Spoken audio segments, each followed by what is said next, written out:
Welcome to another episode of Unsolved Cases by Skoob. I'm your host, Larry Hunter, and today we're diving deep into one of America's most enduring mysteries, the disappearance of Jimmy Hoffa. It's been nearly 5 decades since the powerful Union leader vanished without a trace, and despite thousands of man-hours, hundreds of FBI agents, and countless theories, we still don't know what happened to James Riddle Hoffa on that fateful day in July 1975. Picture this: July 30th, 1975. A hot summer day in Michigan.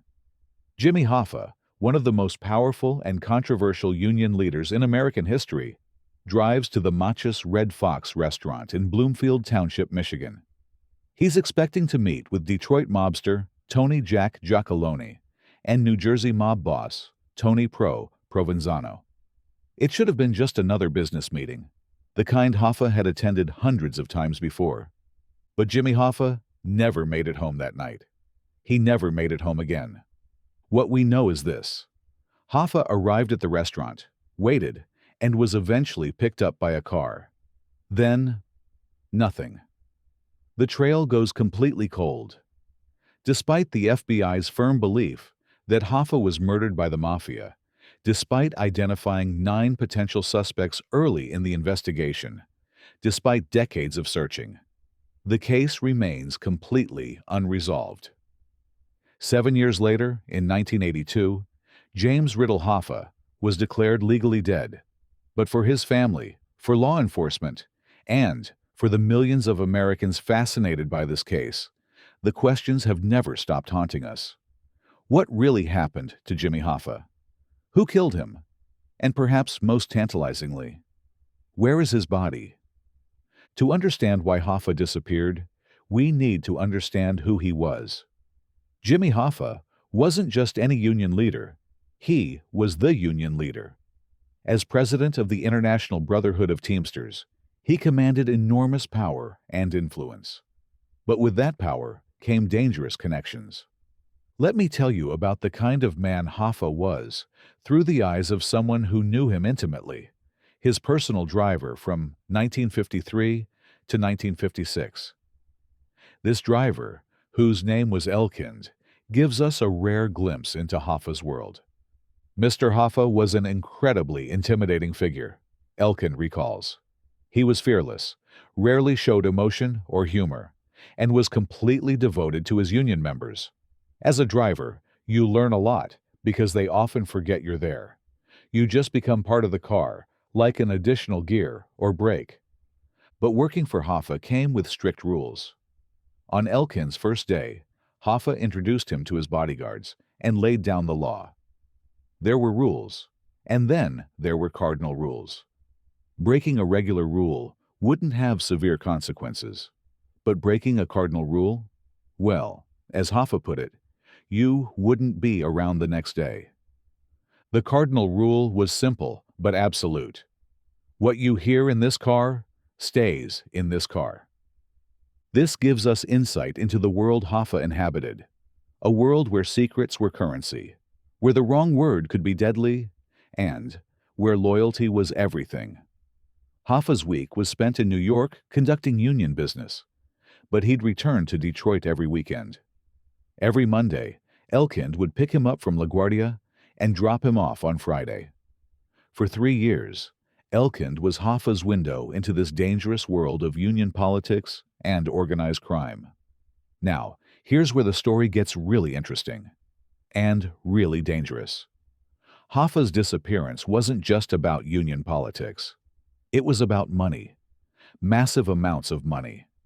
In Stephen Brill's book, The Teamsters, he reveals something that should chill you to the bone. The mob had essentially taken control of one of the nation's major financial institutions through their influence over the Teamsters Union. We're talking about access to a massive pension fund, favorable contracts, and preferential treatment, all flowing through Hoffa's successor, Frank Fitzsimmons. The numbers here are staggering. This wasn't just organized crime skimming off the top. This was organized crime with their hands on the controls of a billion-dollar operation. How do we know this? The FBI actually recorded conversations that prove it. In 1981, at a New York nightclub, federal agents recorded Anthony "Fat Tony" Salerno discussing the upcoming Teamster presidential election of Roy Williams. Salerno, a boss in the Genovese crime family, was caught red-handed rigging the election. This recording was so damning that it contributed to Salerno's conviction in 1986. But here's the really chilling part. Federal prosecutors later identified Salerno as a senior member of the Commission, the governing council of the 5 principal crime families in La Cosa Nostra. We're not talking about small-time criminals here. We're talking about the upper echelons of organized crime in America.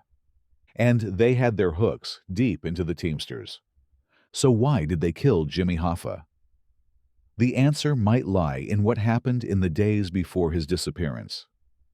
This is where our story takes a turn toward the inevitable. Enter Frank Sheeran, a man who claimed to be both Hoffa's friend and, ultimately, his executioner. In the days before Hoffa vanished, Sheeran was desperately trying to save his friend's life. He sought permission from his superior and mentor, Russell Bufalino, known as McGee, to contact Hoffa at his cottage near Lake Orion, outside Detroit. Why did Sheeran need permission just to talk to Hoffa? Because Hoffa had made threats that had reached the very top of the mafia hierarchy. He was threatening to expose his mafia connections. In the world of organized crime, there's no greater sin than becoming a rat. And Jimmy Hoffa, whether he realized it or not, was walking dangerously close to that line. Bufalino wasn't just any mob boss. He held sway over large portions of Pennsylvania, New York, New Jersey, and Florida. Despite being based outside New York City, he was so respected that the city's mafia families would seek his counsel on diverse matters.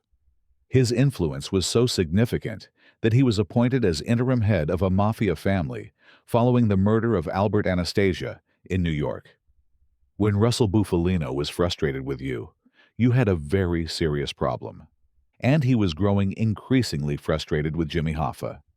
Let me paint you a picture of power, respect, and the last good moment Jimmy Hoffa would ever have with his underworld associates.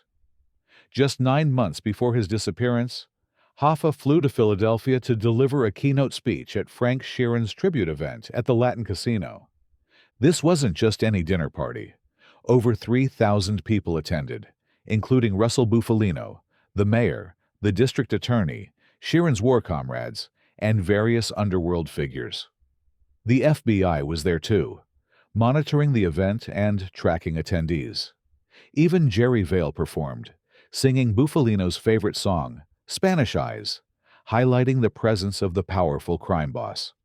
Before his speech, Hoffa did something that speaks to the respect and affection he had for Sheeran. He gifted him a diamond-encrusted gold watch. During his speech, Hoffa acknowledged Sheeran's influence, saying, "I never realized you were that strong." For Sheeran, this recognition from Hoffa, one of the 2 most influential men he knew, the other being Bufalino, was an incredible honor. Bufalino, not to be outdone, presented Sheeran with an exclusive gold ring that he had only ever given to 2 other people, himself and his underboss. But behind the scenes, the writing was already on the wall. The night before this tribute dinner, Bufalino met with Sheeran at Broadway Eddie's. His message was clear and non-negotiable. Sheeran needed to discourage Hoffa from pursuing the Union presidency. Why? Because Frank Fitzsimmons was their man. Fitzsimmons was easier to manage than Hoffa, who demanded his payoff on his terms. Fitzsimmons was content with his ceremonial role as Union head. His primary interests were golf and drinking. To the mafia, he was the ideal candidate to manage their access to that billion-dollar pension fund. As Bufalino put it, any changes could jeopardize their golden goose. This wasn't a suggestion. It was an ultimatum. When Jimmy Hoffa disappeared, the FBI response was unlike anything we'd seen before. Over 200 FBI agents were assigned to the case. Let that sink in for a moment. 200 federal agents working on a single disappearance. A grand jury was convened. More than 16,000 pages of reports were generated. And yet, despite this massive effort, Hoffa's fate remained unknown. From 2003 to 2013, FBI agents literally dug through dirt and mud searching for clues. They excavated a horse farm. They tore up a shed. They drained and searched an underground pool. They dug up fields, driveways, and anywhere a tip led them. The most recent major excavation happened in Oakland Township, just outside Detroit. This dig was triggered by a tip from former Detroit mafia boss Tony Zerilli, who claimed that Hoffa's remains were buried in a small field bordered by trees and a gravel road. Over 40 FBI agents spent more than 20 hours over 2 days digging in that field. They found nothing. Detroit FBI Chief Robert Foley expressed his disappointment to reporters on June 19, 2013, as yet another excavation concluded without any evidence. "We did not uncover any evidence relevant to the investigation of James R. Hoffa," Foley stated. "We are always hopeful that we'll get a lead that will bring us to a point where we can conclude this investigation, both for the sake of justice and for Hoffa's family."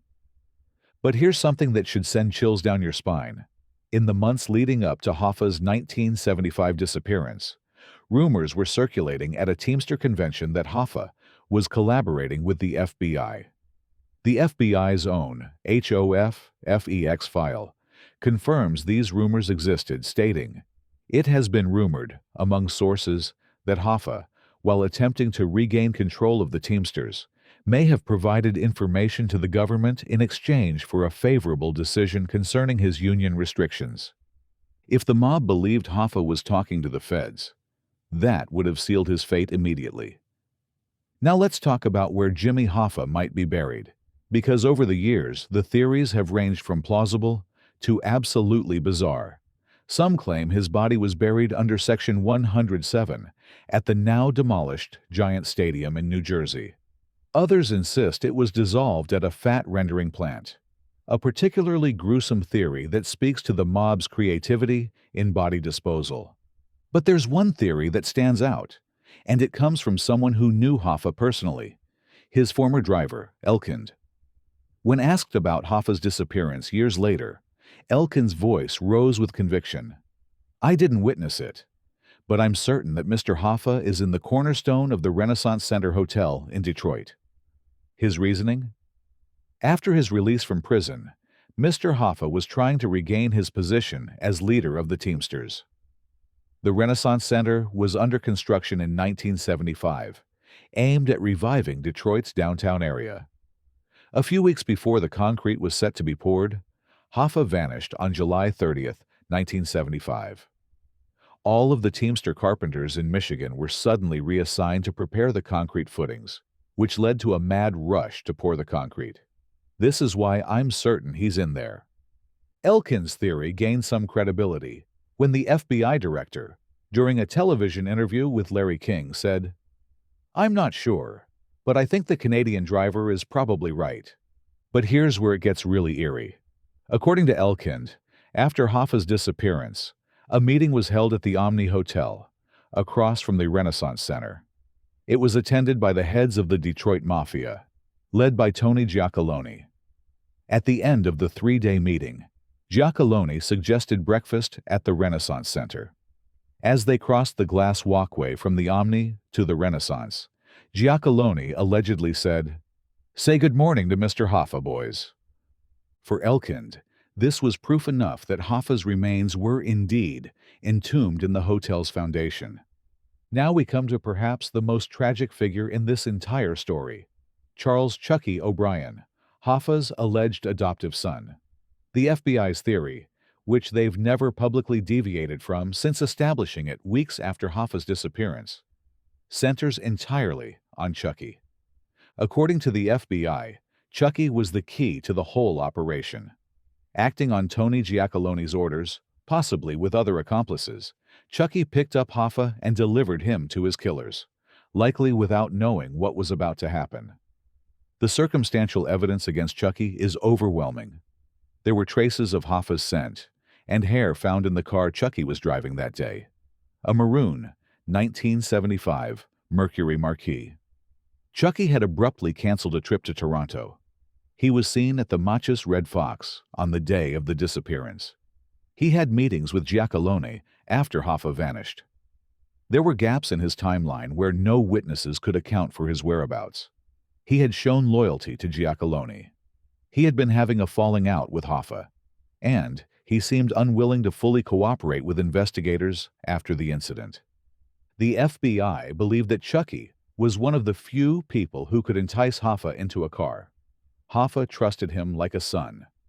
But here's where the theory gets complicated. On July 30th, 1975, Chucky showed no intent to go to the suburbs until late in the morning when a salmon delivery arrived at Local 299. Why hadn't he arranged a car beforehand if this pickup was so important? And of all the vehicles available in Detroit, why would the organizers use the car belonging to a known mobster's son? The timeline is problematic too. According to witness statements, Hoffa probably disappeared around 3:30 p.m., and Chucky was seen back at Local 299 before 4:30 p.m. It would have taken about an hour to drive from the Machus Red Fox back to Joey Giacalone's workplace, and then to Local 299. Under these assumptions, Chucky wouldn't have had any time to deviate from this route to deliver Hoffa elsewhere. So here we are, nearly 50 years later, and Jimmy Hoffa's disappearance remains one of America's greatest unsolved mysteries. Despite countless tips, excavations, and theories, we still don't know what really happened on July 30th, 1975. Did he vanish forever, or is the truth buried somewhere waiting to be uncovered? If you think you know the story, think again. New leads and hidden secrets might just surprise you. Download the Skoob app now to get access to the full story, dive deeper into Hoffa's world, and explore the shocking twists that didn't make it to the headlines. The truth may be closer than you think.